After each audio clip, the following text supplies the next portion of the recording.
டெல்லியில் இறந்த முஸ்லீம் உடலை தீ வைத்து எரிக்கும் இந்துத்துவ தேச விரோத கும்பல். டெல்லி அரசு வேடிக்கை பார்க்கிறது. டெல்லி அமித்ஷாவின் ஆளுகையில் நிர்வாகம் எப்படி இருக்கும்? அங்கே வந்து கமெண்ட்ஸை பாருங்கள். பாஜக அரசுக்கு நன்றி, இதைத்தான் அவர்களின் குரு கற்றுக் கொடுக்கிறார். நிலத்தை நாசமாக்குங்கள், ஊழலை பரப்புங்கள். அடுத்த ஒரு கமெண்ட், இது மிகவும் எல்லை மீறிய செயல். உங்கள் விரக்தியை நான் புரிந்து கொள்கிறேன், ஆனால் இது ஒரு கொடிய குற்றம். ராமர் இறந்த பிறகு கூட ராவணனை மதித்தார் அப்படின்னு ஒரு ஹிந்து எழுதுறாப்புல. அதாவது ராமர் கூட ராவணன் இறந்தது பிறகு அந்த உடலை மதித்தார்.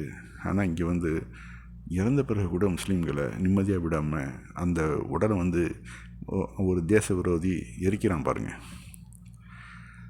இது அமித்ஷா தான் இங்கே மெயின் முக்கியமாக கண்ட்ரோல் பண்ணுறது. அவர் வந்து எல்லை மீறிய அதிகாரத்தை கொடுத்துருக்காரு இந்த இந்துத்துவ கும்பலுக்கு. நீங்கள் எது வேணாலும் செய்யுங்கடா, நான் பார்த்துக்கிறேன். ஆக அந்த இந்துக்களை அவர்களுடைய எதிர்காலத்தை வீணாக்குறாரு.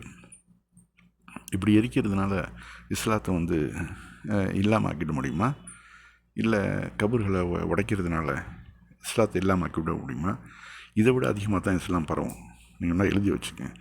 இது எந்த அளவு எதிர்க்கிறாங்களோ அந்த அளவுக்கு அவர்கள் வந்து தங்களுடைய இந்து மதத்துக்கு இழிவை வந்து கொடுத்துக்கிட்டு இருக்காங்க. இதனால் வெறுத்து போன இந்துக்கள், நேர்மையான இந்துக்கள் கூட்டம் கூட்டமாக தான் இஸ்லாத்துக்கு நோக்கி வந்துகிட்ருக்காங்க. இப்படிப்பட்ட ஒரு மதத்தில் நான் இருக்க வேண்டாம் அப்படின்ட்டு. ஆக மோடியும் அமித்ஷாவும் இந்து மதத்துக்கு கேவலத்தை உண்டு பண்ணுறாங்க.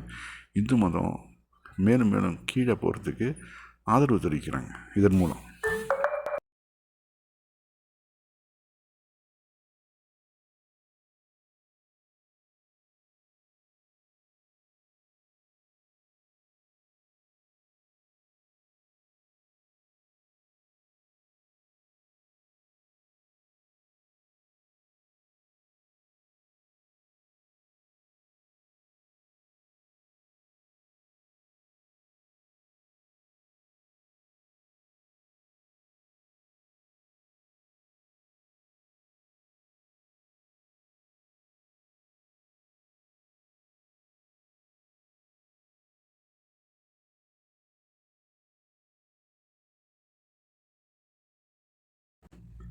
நல்லா குறித்து வச்சுங்க.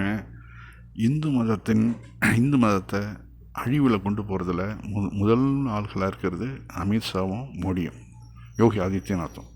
ஏண்டா ஒரு மதம் வந்து வன்முறையால் வளர்ந்ததா சரித்திரமே கிடையாது.